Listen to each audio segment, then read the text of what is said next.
तो चलिए बुलेटिन की शुरुआत करते हैं आज की सबसे बड़ी खबर के साथ। लोकसभा अध्यक्ष के लिए चुनाव आज होना है। ओम बिरला का फिर से स्पीकर बनना तय है। प्रधानमंत्री एनडीए की ओर से रखेंगे स्पीकर के नाम का प्रस्ताव आज, और स्पीकर के चुनाव के लिए आज सुबह 11 बजे होगी वोटिंग। ओम बिरला फिर बनेंगे लोकसभा स्पीकर। लगभग 310 सांसद कर सकते हैं ओम बिरला के पक्ष में वोट।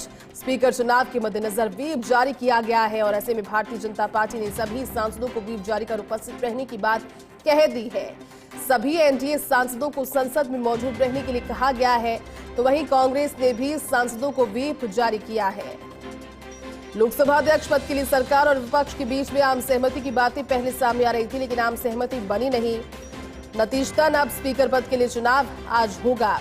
एनडीए ने इस बार भी कोटा से सांसद ओम बिरला को उम्मीदवार बनाया है। इससे पहले भी लोकसभा अध्यक्ष रह चुके हैं। तो वहीं इंडिया गठबंधन की ओर से के सुरेश ने मंगलवार को अपना नामांकन दाखिल कर दिया है। हालांकि ओम बिरला का लोकसभा स्पीकर बनना तय है, क्योंकि लगभग 310 सांसदों के साथ वो अध्यक्ष पद पर होने वाले चुनाव को जीतेंगे। विपक्ष के पास संख्या बल नहीं है, लेकिन फिर भी विपक्ष ने अपने उम्मीदवार को कल उतारा, नॉमिनेशन फाइल किया उन्होंने। टीएमसी से भी जब इस पर प्रतिक्रिया ली गई तो टीएमसी की तरफ से भी कहा गया कि इसको लेकर उनसे सलाह मशवरा नहीं हुआ, और पहले ही दिन नजर आए दो चूक होते हुए। लेकिन आज का दिन बेहद खास। भाजपा प्रदेश में खुशी का माहौल इसलिए क्योंकि आज प्रदेश भर में कई कार्यक्रम आयोजित किए जा रहे हैं। ओम बिरला के फिर से स्पीकर बनने की खुशी में आज वो तस्वीर स्पष्ट हो जाएगी। हालांकि औपचारिकता होगी, क्योंकि 310 से ज्यादा सांसद जब ओम बिरला के पक्ष में वोट करेंगे तो नतीजे पहले से ही सब जानते हैं क्या होंगे। लेकिन सबसे बड़ी बात ये कि जब विपक्ष के स्टैंड की हम बात करते हैं इस बार के नतीजों के बाद, तो विपक्ष आगे बढ़कर अपने स्टैंड लेने की कोशिश कर रहा है, और खासतौर पर दावा ये कि सहमति आम तब बन पाएगी जब आप स्पीकर पद पर एनडीए के प्रत्याशी को उतारें, उन्हें जिताएं, लेकिन डिप्टी स्पीकर होना चाहिए आईएनडीआई से जुड़ा हुआ। लेकिन इसकी अपडेट आपको एक और देते हैं। लोकसभा स्पीकर के चुनाव को लेकर ये बड़ी खबर है। 7 सांसदों ने अभी तक नहीं ली है शपथ। टीएमसी के 3, कांग्रेस के 1 और सपा के सांसद ने शपथ नहीं ली। ये जो सांसद है स्पीकर चुनाव में मतदान भी अभी नहीं कर पाएंगे, क्योंकि इन्होंने शपथ नहीं ली, और बिना शपथ मतदान भी नहीं कर सकेंगे। 310 के लगभग सांसद करेंगे एनडीए का समर्थन। तो एनडीए का समर्थन करने वालों में फहरिस्त में कौन कौन है ये भी आपको बता देते हैं। सूत्रों के हिसाब से जानकारी है कि वाईएसआरसीपी सूत्र बता रहे हैं कि एनडीए का समर्थन करेगी और स्पीकर चुनाव में एनडीए के साथ है। ये भी कहा लोकसभा में वाईएसआरसीपी के भी 4 सांसद हैं। देखिए, आमतौर पर लोकसभा स्पीकर आम सहमति से चुन लिए जाते हैं, लेकिन ऐसा तीसरी बार अब तक होगा आजादी के बाद से जब लोकसभा में स्पीकर के पद के लिए वोटिंग होगी। एनडीए की ओर से ओम बिरला एक बार फिर से प्रत्याशी के तौर पर आज प्रधानमंत्री नरेंद्र मोदी उनके नाम का ऐलान करेंगे, और उसके बाद आम सहमति से जो चीज होने वाली थी उसको लेकर के अब विपक्ष का भी स्टैंड क्लियर है कि अगर शर्तें नहीं मानी जाती है। लेकिन देखिए, इसमें नंबर्स क्या कहते हैं वो भी जानना बेहद जरूरी, क्योंकि जब हम कह रहे हैं कि ओम बिरला की जीत लगभग तय है, तो नंबर गेम क्या है वो आपकी टेलीविजन स्क्रीन पर आप देख रहे हैं। ओम बिरला के साथ कौन कौन और किस तरह से जुड़कर कुल 303 सांसद होंगे, और कुल 207 होंगे के सुरेश के साथ। साफ तौर पर जिसका पलड़ा भारी है वो लोकसभा अध्यक्ष बनेंगे, और वो ज्यादा आसार अभी ओम बिरला के नजर आ रहे हैं। तो देखिए, जान लेते हैं लोकसभा अध्यक्ष के चुनाव में पलड़ा किसका भारी है। लोकसभा में फिलहाल बीजेपी के 240 सांसद हैं। सबसे ज्यादा सांसदों वाली सदन में party Bharatiya Janata party. TDP के 16 है, जेडीयू के 12 सांसद हैं, और दूसरे सहयोगियों को अगर जोड़ इसमें लिया जाए तो एनडीए गठबंधन के पास कुल 293 सांसद हैं। इन सभी सांसदों ने शपथ भी ली है, यानी स्पीकर के लिए वोट डालने को हकदार है। हालांकि जिन्होंने शपथ नहीं ली वो दूसरे दल से आते हैं, इन्होंने सभी ने शपथ ली है, और ये स्पीकर के लिए वोट डालने के लिए कैपेबल है, एलिजिबल है। तो वहीं दूसरी ओर अगर इंडिया गठबंधन की जानकारी आपको दें तो इंडिया गठबंधन के पास कुल 235 सांसद हैं। इसमें से 29 सांसद टीएमसी के हैं, और अन्य के खाते में 14 सांसद हैं।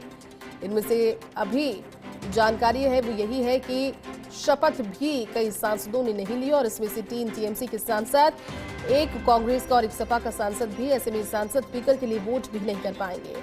ज्यादा जानकारी के साथ में हमारे पॉलिटिकल एडिटर योगेश शर्मा जी जुड़ चुके हैं। योगेश जी, सबसे बड़ी बात तो यही है कि आज का दिन खास इसलिए क्योंकि तीसरी दफा ये कोशिश की गई है, लेकिन नंबर गेम के हिसाब से अगर आप देखें इस पूरी तस्वीर को तो पलड़ा साफ तौर पर एनडीए का भारी है। योगेश जी, 303 से 310 मतों के साथ ये बात सही है जैसे कि ओम बिरला का पलड़ा भारी है और ओम बिरला चुनाव जीतने की स्थिति में है। मगर चुनाव है और चुनाव को चुनाव के नजरिए से देखा जाना चाहिए।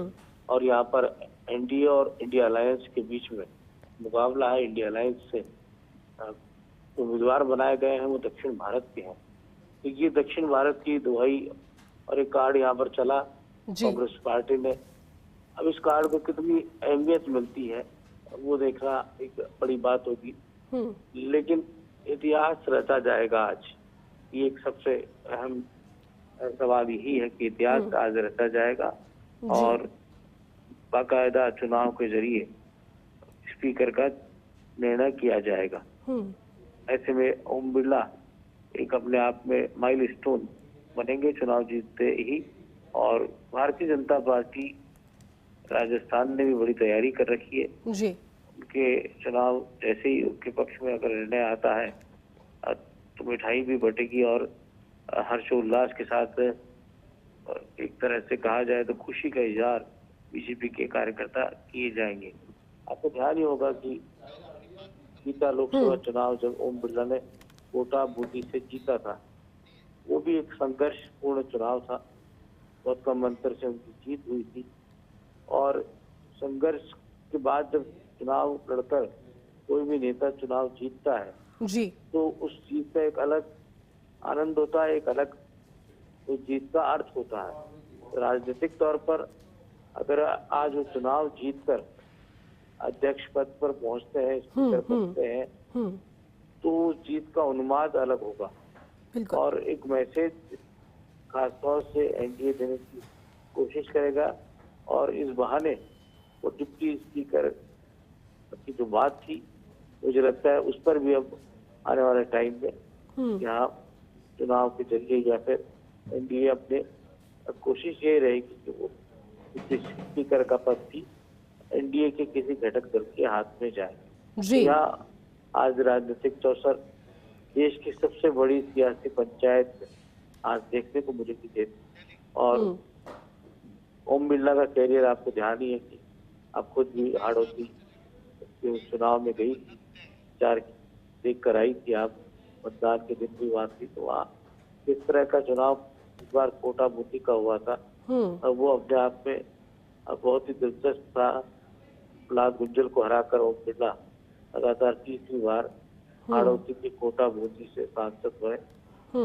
और मुझे ध्यान है कि जब वो सबसे पहली बार विधायक बनकर राजस्थान की विधानसभा में आए थे तो बहुत तेज तर्रार विधायकों में उनकी गिनती होती और उन्हें प्रखर वक्ता, ओजस्वी वक्ता के तौर पर जी वो बोला करते थे कि उनको माइक की भी आवश्यकता नहीं होती थी सदन में जब उनकी आवाज गूंजती थी ओम बिरला की। और छात्र जीवन से चाहे वो विद्यार्थी परिषद हो फिर युवा मोर्चा का दौर हो, युवा मोर्चा के राष्ट्रीय उपाध्यक्ष के तौर पर उन्होंने अपनी पहचान बनाई और उसके बाद फिर वो पीछे मुड़कर उन्होंने देखा नहीं, कोटा से चुनाव लड़े, जीते। और एक तरह से कहा जाए तो अपने राजनीतिक तौर पर वो निखर कर सामने। फिर एक दौर ऐसा आया जब वो अमित शाह के नजदीक पहुंच गए थे और अमित शाह के नजदीकी के बाद देश की राजनीति के अंदर उसका चरमोत्कर्ष हुआ। और सबसे जो अविस्मरणीय घटना हुई वो थी जब उनको पहली बार पिछली मोदी सरकार के दौरान स्पीकर का पद मिला था। सब लोग अचरज में थे कि ओम बिरला को जब चुना गया था क्योंकि संसदीय अनुभवों को लेकर उनसे भी कई बड़े नाम उस दौर में थे जी। लेकिन इसके बावजूद ओम बिरला को चुना गया और बीते 5 सालों में लोकसभा अध्यक्ष के तौर पर उन्होंने ख्याति अर्जित की और नए संसद भवन के निर्माण के वो साक्षी बने, एक तरह से शिल्पकार कहलाए। कहा जा सकता है कि अपने आप में आज का चुनाव बेहद अहम है और ओम बिरला आज इतिहास रच सकते हैं के सुरेश के सामने उम्मीदवार है। ये सुरेश का लंबा कैरियर है, वो भी तकरीबन 8 बार सांसद बने हैं और अपने आप में कांग्रेस पार्टी के एक बड़े लीजेंड सांसद के तौर पर, एक संसदीय गुणों के नेता के तौर पर उन्हें देखा जाता रहा है जी। तो एक तरह से कहा जाए तो पिछड़े वर्ग के व्यक्ति को आगे लाकर कांग्रेस ने दक्षिण भारत का कार्ड भी खेला है। अब इतनी ताकत यहाँ पर कांग्रेस पार्टी और इंडिया अलायंस दिखा पाता है, ये आज लोकसभा चुनाव के वक्त नजर आएगा। जी। बहरहाल केंद्रीय सचिवालय जो है चुनाव का, संसद भवन का, उसकी पूरी तैयारी है और पूरा एक तरह से कहा जाए सभी सांसद है, नए सांसद है, पहली बार सांसद बनते हैं, उनके लिए भी एक अलग तरह की अनुभूति होगी जी। उन्हें वोटिंग का आज मौका। बिल्कुल योगेश जी, नए सांसदों के लिए नई अनुभूति और साथ ही सबसे बड़ी बात ये कि क्योंकि बिरला का फिर से